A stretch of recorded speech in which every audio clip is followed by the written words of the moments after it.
Good evening, everybody, and thank you for staying behind. My name is Bonnie Greer, and I used to be on the board here at the Royal Stratford East, and I've had a play on this stage, so I know this stage. And Stratford East is like, I grew up in America, as you can tell, and Stratford East has always been a part of my like coming of age and everything. This theater has got enormous history in world theater, in British theater, and English theater, and working class theater. I mean, this is like one of the jewels of world theater. This theater, this place, and the energy. And so, I mean, there's a lot to say, a lot that I want to say tonight, which I ain't going to do because I got a terrible cold just like Roy does, except I came and Roy didn't. So I'm just really going to stay to my distance from this company. First of all, I would ask you to please give a round of applause to this incredible company and their director.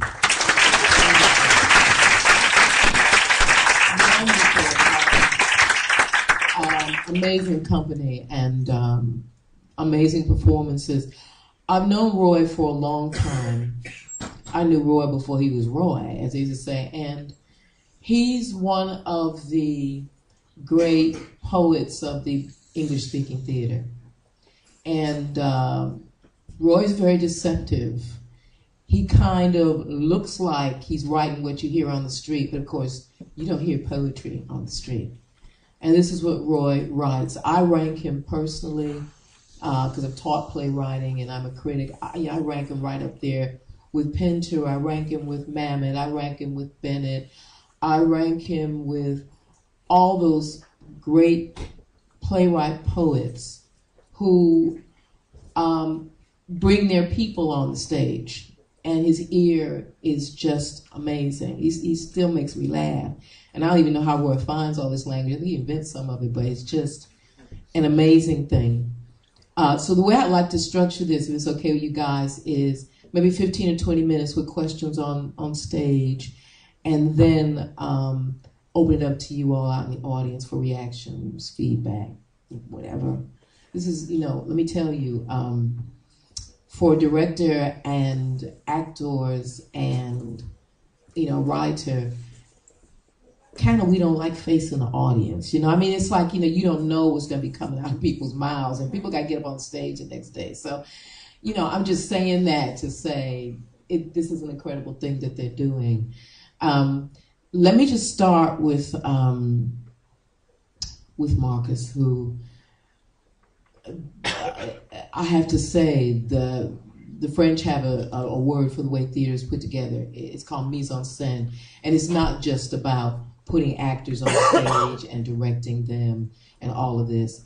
It's about the feeling on the stage. It's about the sort of relationship of all the elements of the stage as a plastic art, the lighting, the scenario, all of this. What Roy has done, for those of you who know Sophocles, the original, and this is plays thousands of years old, and this is one of the cornerstones of Western drama. This is one of the biggies. This will outlive all of us and maybe the world as well. This is a big play, big as they come. And Roy's kind of like done something with it. It works. It works beautifully, but he's done what a lot of playwrights don't like to do. It's like he's walked in, he's investigated it, he's put it back together again, and then he's done his own thing at the end. Marcus, as director, first of all, what is the kind of theory or feeling behind the kind of stagecraft you like to do? What are you exactly doing when you, and also when you finally get the script, because of course the script is the script. The actors make the play and the company, and of course you at the end of the day make the play. Playwrights don't write plays, we write scripts, and hopefully if we're lucky with a company like this we get a play. Your own sort of mise en scène, your own craft, your own sort of work as director of this theater company, and when you got the script and you signed off and said, okay, we got it, how did you approach it? Well, thank you, Bonnie. It's a really interesting process, and this is a collaborative process. Roy was with us in rehearsal for two and a half weeks of the 4 weeks we had, because part of the process is that the script was evolving right the way through the rehearsal. So it's a bit like when we get the script, we don't sort of get it as a final sort of recipe like the Jamie Oliver, and you just have to follow the instructions. Yeah. It's part of a growing way that the actors were able to feed in terms of the process of the characterization. And we made some discoveries, because when you're making the play, you have a lot of the materials with you. So you have the words and the text, you've got the backstory, you've got the previous the history of the Sophocles. Also, what we wanted to do in here was to make sure that we created a sort of world which felt otherworldly but also familiar. And we wanted to create a space that had a kind of an echo to the Greek tradition. So we've got our big columns, but in here they're kind of half-built and sort of falling apart. So it's like homage to Greece. Yeah. The whole kind of Greek thing was the kind of the big open space. We didn't want to have a lot of props. We didn't have a lot of naturalism. We wanted to make it sure that it was actors' theatre working in a really big open space with the 6 pillars and with quite a big open apron stage. And the opportunity for that meant that it was about the performers, and it was about the language, and it was about the narrative.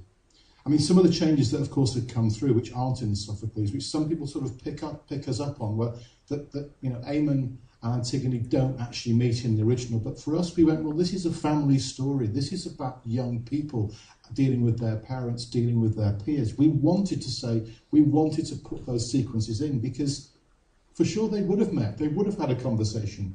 And in part of our rehearsal and our process was to work a lot of improvisation through, not on improvising the text, but in terms of the backstory of the characters, and lots of things we did with sort of mobile phones and conversations and people leaving voicemails, and setting it very much now, but we were very clear that this was Thebes, but it was Roy's version of Thebes. It was, the stakes were raised, something as bad had happened.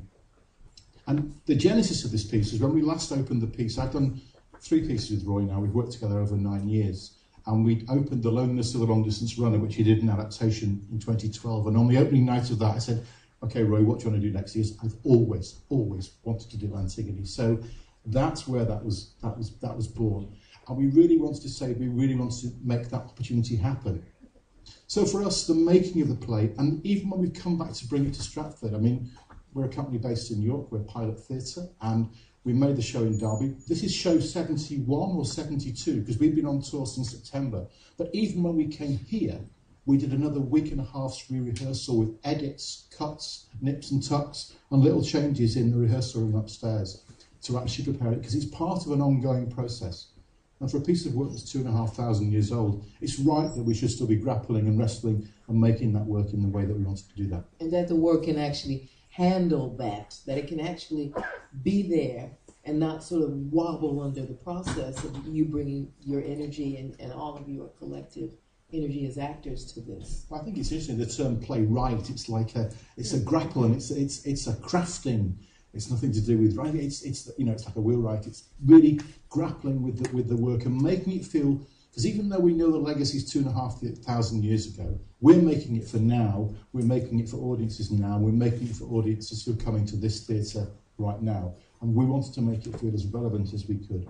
And Roy said on that day, when he commissioned it, he said, I want to write a version of The Wire that's got a backstory that's about families, that actually fits into a world of itself with lots of hinterland, but to do something which attacks it. Because Sophocles was writing box sets. It was the box set version, because there were many, many different plays. And we said, this is our version of the box set of Sophocles if Netflix was around. This is great, and it feels, I said to Marcus and some of the company, I sat here as a critic as well as a writer, and I have to say, Roy, one of his geniuses as a writer is he writes deceptively language that sounds like you think you hear it on the street. I mean, that's kind of the joy of his language, that's kind of the power of his language. But of course, you don't hear this on the street, not really. Words jump out that you recognize, but you don't hear the whole trail of this, because this is theater, this is playwriting. And I have to say that the poise of this company, the rigid sort of, and I mean rigid in a great sense of the word, precision of this company to stay inside this text, the sort of discipline of it and the craft of it, of staying inside that text, never wavered. Nobody, I'm a synesthete, so I see visual things. Nobody wavered out of this text with, oh, I can talk like this. Nobody did this. And so what you got was beautiful, precise, contemporary acting, but also classical acting, in the sense that the voices here and the nuance here conveyed, for me anyway, the power of verse speaking. I mean, they did this with this text, a damn hard thing to do. And I'm just in awe of this company. I think you guys are tremendous. I want to throw some stuff out here, some words. Everybody wants to speak on it because we don't have a lot of time. And maybe I say who you are too, because I think it's your chance. This is what I took out of it, and this is interesting for me. We have on stage something that's very rare in a play of this caliber. We have the Black patriarchy versus the Black matriarchy, first of all. We have within that sort of huge shape, we have a very strong, feisty Black girl who decides to do her own thing, contrasted with her sister, who is the other kind of person. And we have the son who is standing up to his mom, the kind of relationship that is really in Black communities and many others as well, but for sure, Roy's captured this. I would ask the company, and anybody who wants to speak on this, what did you guys bring to this template? What do you think you brought? What do you think the challenges were for you in this? And if you agree, first of all, you may disagree with me totally, but what did you bring to it? What were your challenges?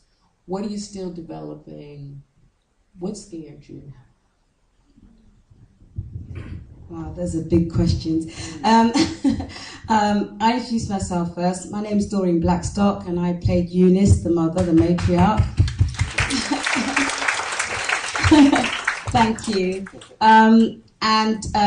Yes, in terms of those questions, what did I bring to it? Well, I have a son, and in real life, and who disagrees with me about practically everything, especially when it comes to who it is that he wants to go out with. And I'm sure that a lot of people here, whether you're young and old, can kind of relate to that. That's what I could bring to it, the conflict that we have about what I think is right for him and him going through his journey and what he knows is right for him. There's always going to be that conflict. So I was able to bring that. And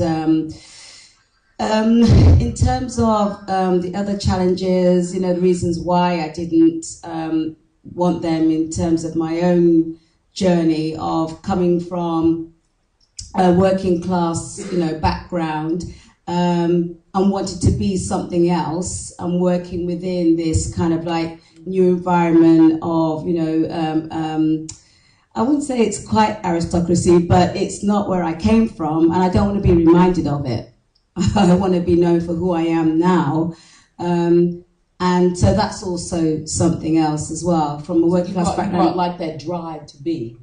Yeah, to be something else, especially being in this business, in this industry, coming from a working class background, and then coming into this industry that's very middle class. That can create quite a lot of conflict, actually, in terms of lots of things, dialogue, even at home, lots of things. And every now and again, as my auntie would say, your petticoat shows. So where you came from shows. And that's what I think you get with Eunice, that she's married to Creo and she wants to be something else. She's worked really hard at it. She's not going to give it up, especially not for the inbred. But, it shows every now and again. And I think you get that when she's trying to get to the heart of what it is that she wants her son to do, which is not to go down the road with this young girl in this story. Thank you, that's brilliant. I suppose what I bring to it is testosterone, really. Mark Monero, by the way.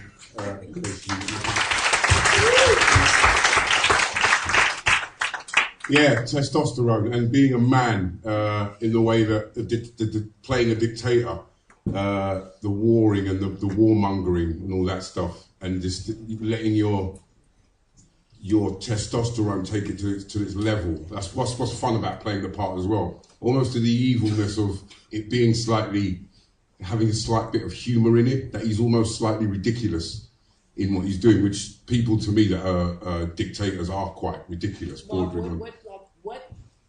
I guess I want to say, because you're on this stage almost the entire time, and when you're not on here, you're on here. You know what I'm saying? Yeah. It's like, what? Because there's always a little part of a part where an actor's going, I don't want to do this, I can't do this, I don't think I can do this. Did you feel that way in any way with this? It's a really deep question. That I one. know. I suppose what gives me slight pause is when I see my son and Antigone lying dead. But I'm a great believer in just going for something. And it's the natural way that you would react, is to tap into that. If you could tap into that, then the pausing and everything is just part of reacting to things in life. As an actor, does this guy stay with you? Yeah, sometimes when I'm leaving here, my face is screwed in a position because I'm saying the lines in my head, so I'm walking down the street and people are like, But he is with me. He is with me, yeah. Do you think that there's... Sorry to put you on the spot. Go. Just because that's a good question. No, it's an actor. It's like, I'm sure there are actors out here, and you guys performed, for me anyway, an incredibly difficult... This is a difficult script, okay? This script can look like, on the surface, this is about you recognize the language. But this is a very difficult script. It's very difficult because the actors have to stay completely on point in this. You lose attention in this one, and the house of cards comes down. So I'm just because it's poetry, so it could just suddenly go into the ether, and the audience will go like, "What the fuck is going on here?" Because I don't get this. No, seriously, and it's an unconscious thing with the audience. Audiences, to me, are the geniuses of theater. You can feel when they're thinking, this ain't happening, okay? I like this guy, he's a good actor, but I don't know what he's doing here. And you lose it, but you guys never ever did that. So that's why I'm very interested in, for all of you, craft stuff. Because always actors are asked, especially ethnic minority actors are asked political questions, which are good, it's okay. But you're actors. I'm interested in the craft, the art. What did you hold on to? What did you build? What did you have to bring? What did you have to throw out? What did you fight with in relation to the script and the director? Because you have to make it your own. Oh. Yeah. Oh. Come on. I'm going to go this way, too. Well, I was going to say, but what you were saying before about holding on to a part of yourself is, I think, as Dawn French said that once, that as you progress as an actor, every part that you play, there's a bit of that part, and I don't know if you feel this because you're a bit older than me, but that there's a bit of every character that you play that sort of stays with you, and as you progress through your career, that maybe the person that you were when you were 20, when you first start acting, that person sort of disappears and becomes an amalgamation of all these different characters. And yeah, do you feel that? What sometimes in this business you can't get parts that you could properly play. You can. Some people are character actors, and some people have a one way of acting. But this part in Antigone, Roy's written it so well and so linear. I feel it's quite easy to do in a way. The way Creole talks is like my dad, my uncle, it's people that I know, older people when I was younger that spoke and scared me. It's all there. It's all there. He's written that. And Roy wrote it for you. We knew that you were doing it. Right. Wrote it for you on that. Okay. The Rolls Royce to give. Yeah. If a writer is writing for you, the writer is writing for your music. The writer, and it's I always like writing for actors as well, because you don't ever really know anything about an actor, because an actor doesn't give you all the gifts anyway. They give you what they need to give you. You never know what they've actually got in the locker until you write a part, and then they roll it out for you. Like for Mark, this is an amazing, and it's quite obvious that was what. Can I ask Antigone and Esme? Hello. The piece is called Antigone. Yeah. And she's the first woman, I'd say, arguably, in world theater. Because this play is one of the bedrocks of Western theater. This is one of the reasons this play's here. The boldness of this woman, Sophocles is written, who's basically standing up to God and to the patriarchy. How did you guys build this? I mean, guys, here I go. This is my American part. How did you build this? Well, Roy told me that when he was writing Antigone, he sort of had me in mind, because I worked with him on Loneliness of a Long Distance Runner. Okay. So there have been times where I felt like, why is she doing this? How do I say this? How can I get myself to feel like this? And I'm stressing about it. And he's like, you've got it. It's you. She's you. You're doing it. But I think what was difficult for me was the questioning the God part, because I'm like a big believer. And I remember having a conversation with Marcus before where I couldn't really get, when I'm stuck in the hole, I couldn't really get how she felt. I wasn't getting my head around it. This was ages ago, Marcus. So you're saying you're a believer in God. And so you had to grapple with somebody who wasn't. Yes, basically. I couldn't at first I couldn't really get my head around it. And Marcus said to me, all right, take yourself away from Antigone and your Savannah. And something's happened. Sorry, my name's Savannah, by the way, sorry. And something's happened to you. Someone's died and you've just lost all faith. You don't believe he's there anymore. You're screaming at him, come on then, where are you? I'm stuck in a hole. If you're there, get me out. And he's not there, he's not getting you out. And that was a really big thing for me, like putting myself in that mindset of God is not there, I do not believe in God. That was the biggest thing for me. And when I got it, How did you get it? By thinking about things that have happened in my life where I still knew he was there, but something I was questioning him a bit. And I sort of have to put myself back in that sort of... In the questioning bit. Yeah. Of why didn't you do this? Why didn't you help me with this? And I just sort of, obviously it's a lot. Antigone's going through something way bigger than me, but I sort of have to put my head back to that.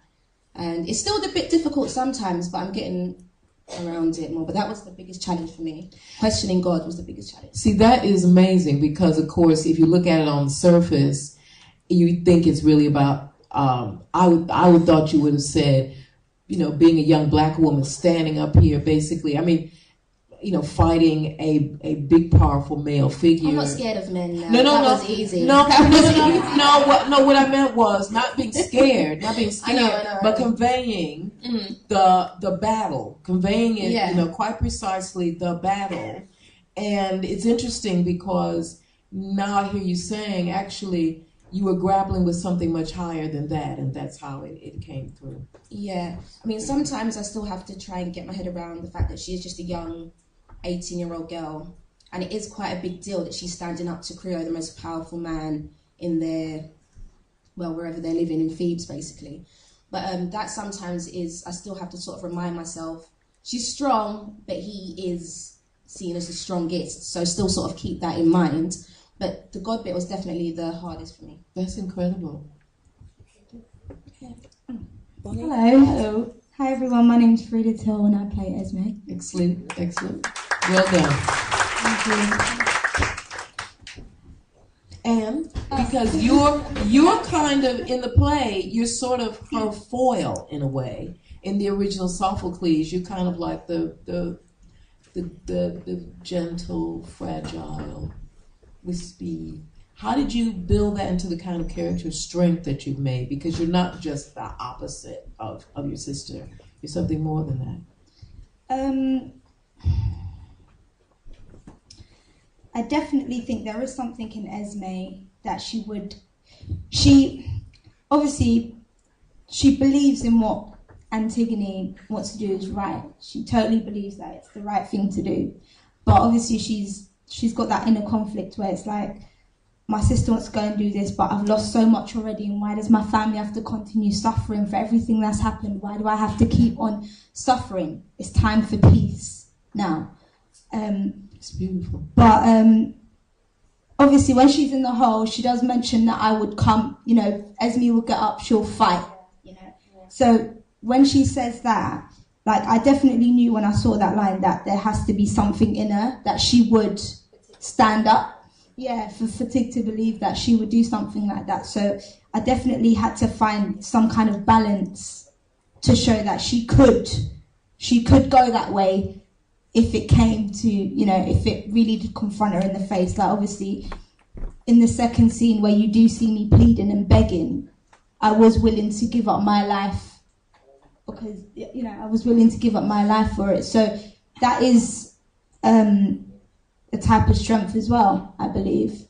To give up your life for another. That's beautiful. That's beautiful. So that's beautiful. But also, she'll have nothing left. That's just, you know, in that moment, there is nothing. Her whole world is falling apart. There's nothing left to give. There's nothing left to do apart from do that. So. And I have to say, you demonstrated just by what you just said now, to me anyway, as did all the cast, a really deep exploration of your part. I mean, that comes across, and just what you just said is profound. It's beautiful. Thank you. Thank you. I'm going to open this up now, and we got 3 or 4 gentlemen on the stage who haven't said anything, and they're going to. So if anybody's got any sort of feedback or thoughts, and I can't actually see you, so I'm going to do. Is there somebody with their hand up? To run a microphone downstairs. I can be a runner. Thanks, Trina. Yeah, I can't see anybody. Yes. Yeah, I really, really enjoyed it. I saw the trilogy of all the Oedipus stuff, which they made into an opera as well, which was really bizarre, and they did them out of order. So you got so confused by the end, but this made it a lot clearer.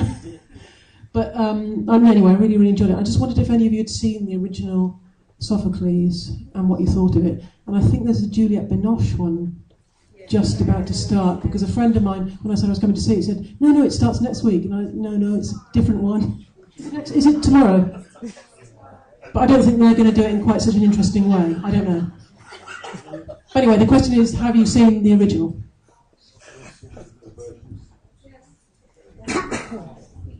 The original. Well, what did you think of it? Sorry, not just what have you seen it? Oh God, you mean like the one with Juliette Stevenson? And is that what you mean? Yeah, I've seen it, and I think we do it justice in the sense that Antigone is, as we said, young, courageous, brave, willing to, in the light of authority, say no to it and do this thing that is really important, which is universally important, to bury the dead. It's really important. So the fact that she's that young and has that spirit, which, you know, a young person will have, is great. In terms of the original and the role that I play, it's nice that the mother gets a voice, because in the original she doesn't. She dies quite quickly. So it's nice to have... Yeah, it's nice to have a story and a narrative that goes right through to the end that's, you know, meaty and tangible, to, you know. You guys say something. Hi, hi, I'm Oliver Wilson. I play Soldier One in Paris. Just in terms of the original and stuff like that, in terms of the plays and stuff, I always find it quite interesting, especially when you do classical pieces or a piece of theatre, and I say, what's the original? And I say, well, unless it was in Greek and it's all set in togas, then that's the original, and that's someone's interpretation. And we've been conditioned, not right or wrong, what is a modern, what is the right way to do a classical piece of text, based on the country and the land that country is doing the piece on. So I always find that question quite interesting. What's the original piece of work? I love what Roy has done, and I love this production because we're trying to do something different. We're trying to move something forward and do a hybrid of something that you may recognize because of the dialogue, the lexicon that people use, and possibly what they look like, what they dress like. But we're trying to push something forward and do a hybrid world.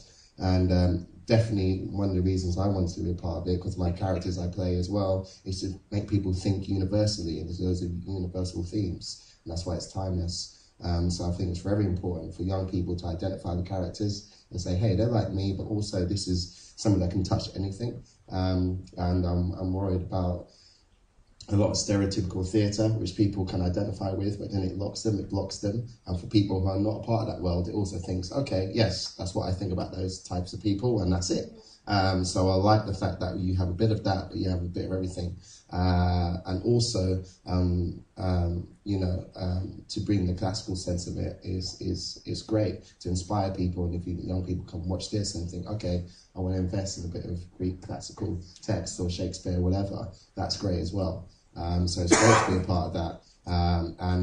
I don't like to bring in race. I hate that. I'm often, me personally, in my journey, I'm often, yes, the only black person, and that's fine. And this is, I said to Marcus, is the first time I've been in such a black company, and I hate that word. But I like the fact that it's actually trying to do something. It's trying to make people think. And if that can be a part of the change and where theatre's going, then that's a plus. And hopefully it won't be about race. And hopefully, we can do plays, and you don't have to all necessarily have slang, and you don't have to be in the press that this is an urban adaptation and this is the original adaptation. Hopefully it won't be about that. But it's definitely a step forward, and it's been a joy to tour this around the UK and all sorts of walks of life, all different ages. I've loved it, and we've inspired them and made them think in a different way, which is important.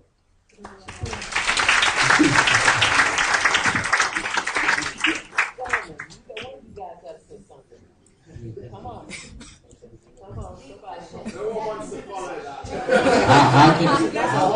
How can you go up against that answer? I don't know. Yeah, let's just. There's another question.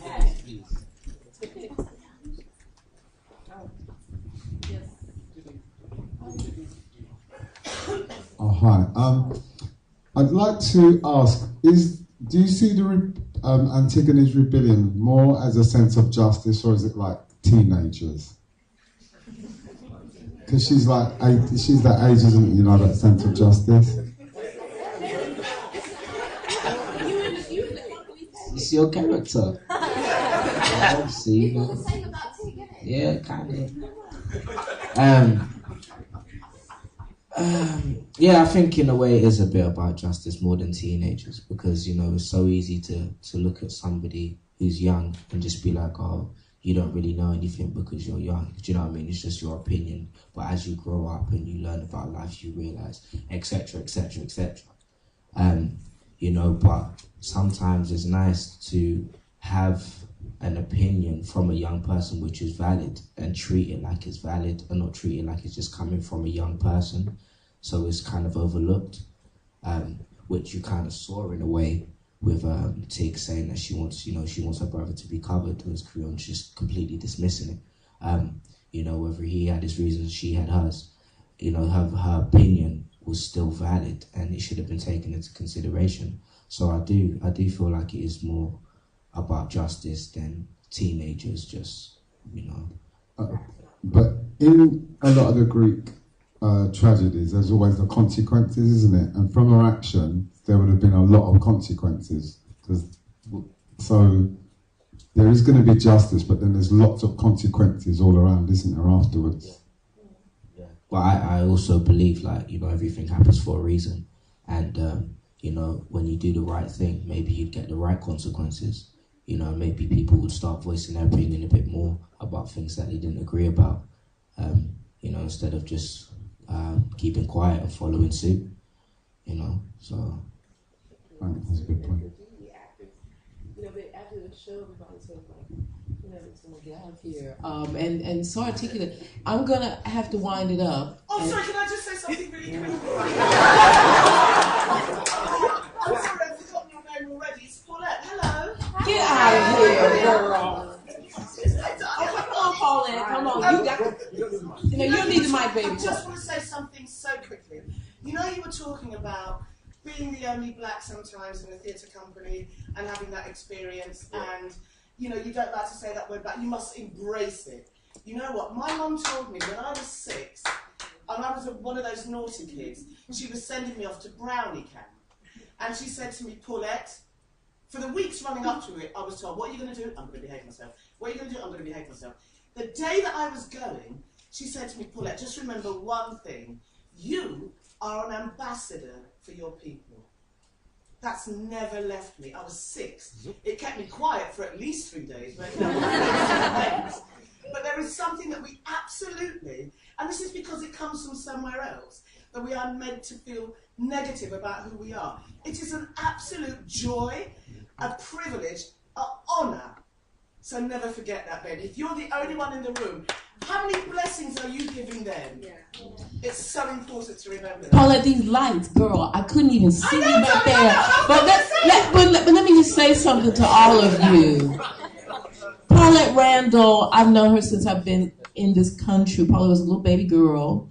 And she is the premier interpreter of the work of August Wilson. She is one of the great directors in theater and in black theater. So anything she got to tell you, you take that. That's platinum, okay? This is the bank, okay? This is the bank. I don't want to end this, and there's 2 people up here that didn't say nothing. So you got 1 minute. You got to say something, brothers. Okay, something. Hi, my name's Sean. I play Soldier 3. Just going off the fact to do with the whole race within the industry and so forth within theatre, I feel that despite whether this is a black cast or predominantly black cast, I feel like the theme and the meaning behind it is universal. It's not just put within a race where it's just black people it's just going on with. At the end of the day, these issues are going on within families, within working environments where people are going against one another. And as we were saying, you have consequences. But then I again believe that, like what Gamble was saying, if you feel it's the right thing, then you're willing to accept them consequences. And as he was saying, in a sense of, if that's what you stand for, then fight for it instead of being quiet. Which I feel that a lot of people nowadays are doing. A lot of people are realizing what's going on around them, but are quiet, just because they don't want to face those consequences. Where, how many times have you not agreed with something before, and when you've stood up for it, you feel like a weight's been lifted off of your shoulders? And I feel like that's what's going on within this play, and it's universal, and there's no race stamped on it. Yes, it is a predominantly black cast. Yes, people will look at it because of the dialogue we're using, but the message we're giving out is nothing to do with race. And I feel like the message we're giving out is, what anyone can take home and learn from it. And it's been an honour to do these sort of Q&As where you hear this sort of stuff and you can then relate to it. And this is where debates start. But yeah, that's my 2 cents. Hi, I'm Luke. I play boy and guard. And so just following on from Sean, I mean, even for me turning up on day one, I've never even sort of questioned being part of this company, and I've just seen people for who they are. And going beyond that, going with Ollie and taking this show out on the road, it's never come back in the Q&As and been a question. People have just seen the show for what it is and for who these people are, and just related to the story, which I guess is the most important thing. And I guess thank you for Pilot for doing something different and using different companies.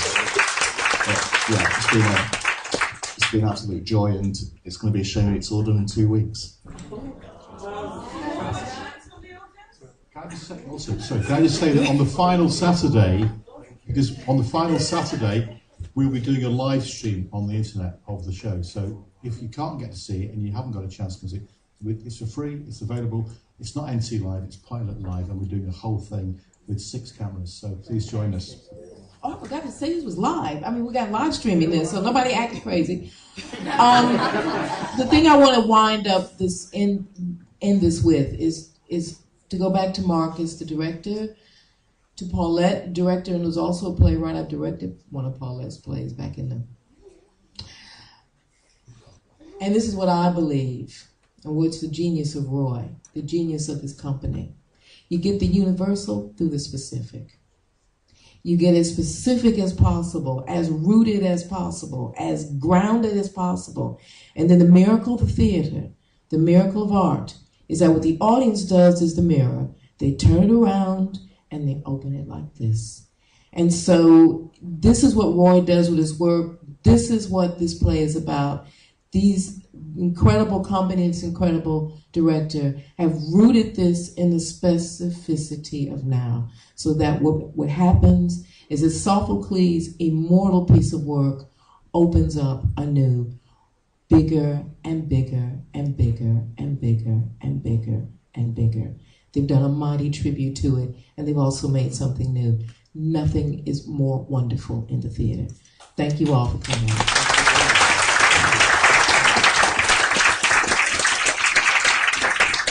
And a big thank you to Bonnie for hosting and sharing and joining us this evening. Thank you very much, everyone.